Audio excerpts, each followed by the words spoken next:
Hey everybody, this is my T-bar Gudgeon Tank, and right now we're looking at a little cluster of my rainbow fish that are still in here. I'm down to 5 now. Started with 7. The purple spotted gudgeon ate one of them very soon after adding them to the tank, and then the other day I just lost one of them. Now, I've been talking for a while about moving these fish and putting them in a different tank, and I think today is moving day. When I lost the fish the other day, I wasn't really sure what was going on. I wasn't quite sure why I lost the fish. I was thinking maybe the water change I had done, I had shifted the pH a little bit, but that just really didn't add up. I know that while the rainbow fish can deal with a wide variety of pH, that doesn't mean they can go through huge shifts all at once. But this wasn't any huge shift. This was not a big shift at all, and it really shouldn't have had any impact on the rainbow fish. So, fortunately, one of my viewers offered their opinion and suggested that these quarters were simply too cramped for these rainbow fish. And I don't know why I hadn't thought about this before. I should be embarrassed, but I'm not, because I'm human and I just simply hadn't thought of it. But they suggested that the way these fish dash around and dart around, they really do need a lot of swimming room. And when they're getting big like they are, and they're getting into this spawning condition, and they're showing off for each other, it is entirely likely that there was either a head-on collision between two fish, the fish dashed into a rock, or quite likely they just smacked into the glass. I've seen more than one fish kill itself inadvertently from simply smacking into the glass. So that made sense. As soon as I read that, I realized, well, duh, of course that's what happened. So I'm chalking it up to that. I think that makes perfect sense. Especially right after the water change, the fish might have become more active. They had fresh water. You often will see fish swimming around and becoming more active after fresh water comes into the tank. Especially fish like these that are river fish and probably respond very vigorously to nice fresh water being brought into their tank. They probably went into hyper spawning mode after new fresh water came in. So that sounds reasonable enough to me, and I'm going to go with that. Now, I just checked the pH, and the tank here is 6.8, and the tank we are moving to is 7.2. So once again, we're going to go through a little shift in pH, but it's not a huge shift. It's less than half a point. The concern I have is that we're crossing that threshold. We're going from acidic conditions to alkaline conditions, or basic conditions. Again, it's not a huge shift, but we are crossing that threshold. We are going from one set of conditions to another.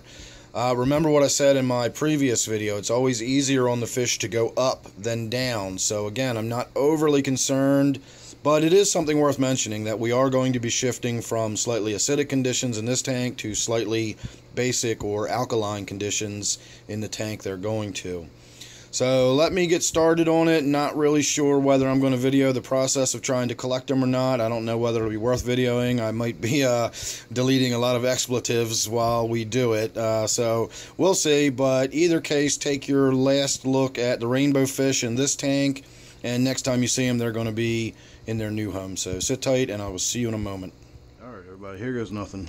Looks like they're already on to me. As soon as I opened the lid, they all sort of went low. So we're going to use my big net here first. See if we can't just corral a few into the corner.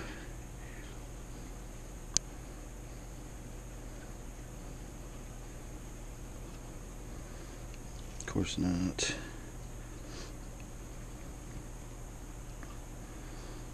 That is the one problem with my tanks. When you've got them all nice and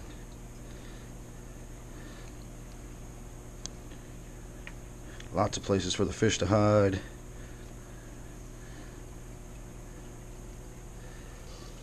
it makes it a little more difficult to catch them.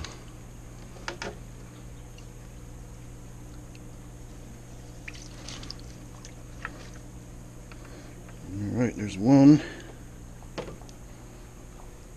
4 more to go.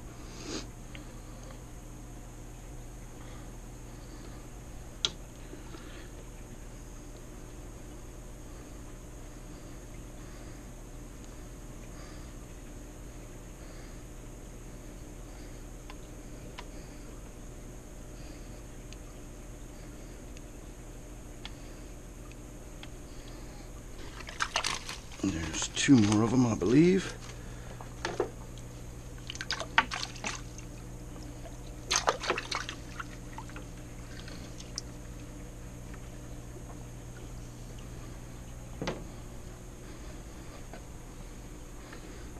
Got 1 more over in this corner. Let's get him over here.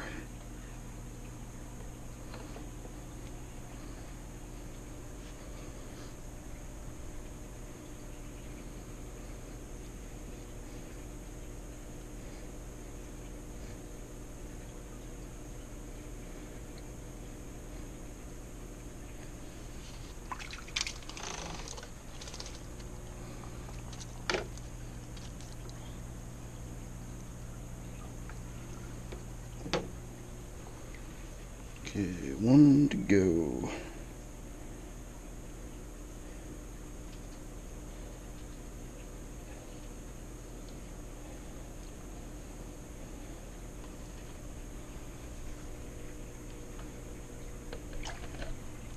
Almost had him.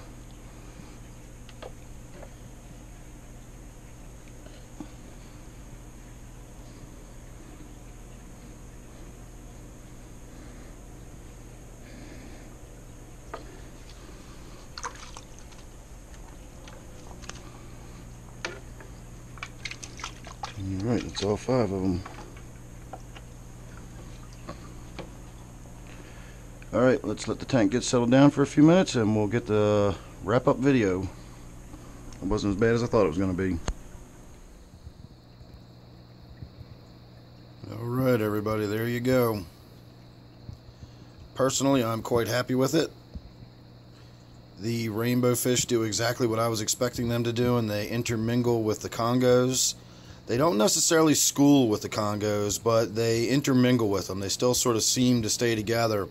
But keep in mind, this has only been about an hour that they've been in the tank like this. It's probably going to take some time for them to settle down. But I have a surprise for you.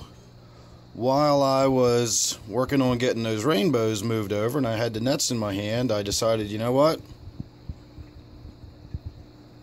Just go ahead and move that tilapia over here too. So there you go, and I'm really happy with the way the tilapia looks in this tank. The behavior's calmed down. My Tilapia there doesn't seem to mind too much. He looks a little stressed out, but that's probably just because all the commotion. But because I've got the bestest viewers ever, I felt like I would have been cheating you all out of some awesome bonus footage if I did not record myself catching the tilapia. So here you go. Let's have a little bit of bonus footage of me actually catching the tilapia, and then we'll be right back to wrap the video up. Alright everybody, we're going to get a little bit of bonus footage today. Spur of the moment, I have just decided, since we just moved the rainbow fish, we're going to go ahead and try to move this tilapia over into the 125 as well. So let's see how easily I can actually catch this one. We're going to start with my big regular old dip net here, but we may have to resort to my sort of outdoorsy bait net. So I don't think he's going to cooperate, and this tank has lots and lots of places to go to hide. What I need to do is corral him down to one of the corners, and once I get him in a corner, I can kind of get him, I hope, if he swims into my net and cooperates. Nope.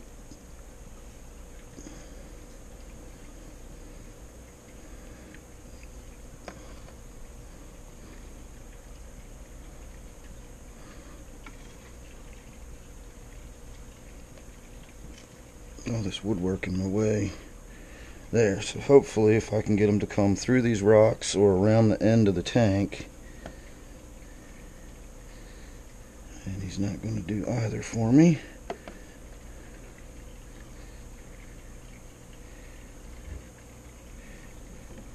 There we go. Got him.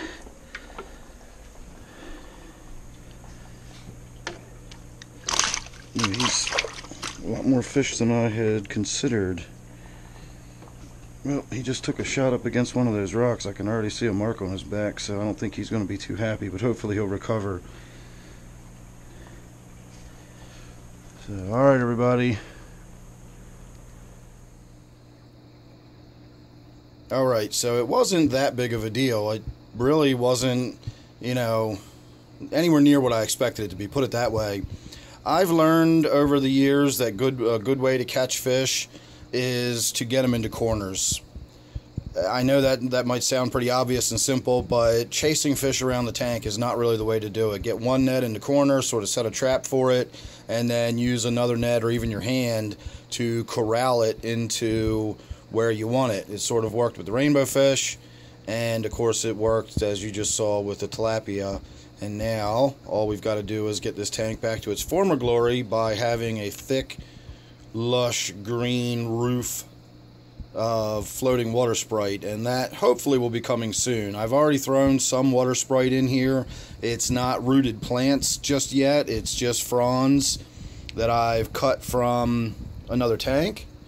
But you can already see roots are starting to hang down, and it's only going to be a matter of time before I've got plenty of viable plants to work with, and I can just start working on attaching some of them to this piece of wood here in the middle, or just letting it float free until it's well established enough that I'm not going to do any harm or damage to it. You can see that mark on the side of the tilapia right there. That's the little injury it took when it got into the tank. It darted, and I believe it either smacked into this piece of wood or possibly one of these rocks off here to the right. So unfortunately at the moment I got too much junk piled up around the room to really get a good standing back look at the entire tank, but that gives you at least a decent look of it as I knock stuff over behind me. So there you go everybody. I hope you enjoyed. I'm really excited about the new look of the tank. It was sort of a big step for me to finally make changes to this tank, but now that I have, I'm really glad I did, and I'm really glad that tilapia is in there. He looks fantastic, and I always wanted to keep this fish just because I fell in love with it as it started maturing and developing its colors and everything. So don't know how long I'll be able to keep it. They are supposed to get about 12 or 13 inches eventually, so we'll see. But for now, it's going to have at least plenty long life ahead of it here in my 125, provided it stays non-aggressive the way it is, and it doesn't seem to be having too much issue between the Tilapia, which was the only other fish I was concerned about. I honestly didn't even do any research. I just thought, you know what, they're both West African fish, they probably swim in the same water, and into the tank it went. And it wasn't until afterwards that I thought, you know, I should have probably checked to make sure that was going to be okay. But so far so good. I don't think I'm going to have any issues. I know the personality of both these fish well enough that I didn't think there was going to be too much conflict between them. So we'll see. Make sure you're subscribed. You don't want to miss anything I got coming up. I got all kinds of good stuff going on, not only with this tank, but we're going to start making changes to the Gudgeon and T-bar tank, and the native tank now has the small bass in there, and of course the dynamics in that tank are going to change now that the tilapia is over here rather than in my native tank. So again, make sure you're subscribed. You don't want to miss any of that. Thanks again for watching, and I'll see you real soon in the next one.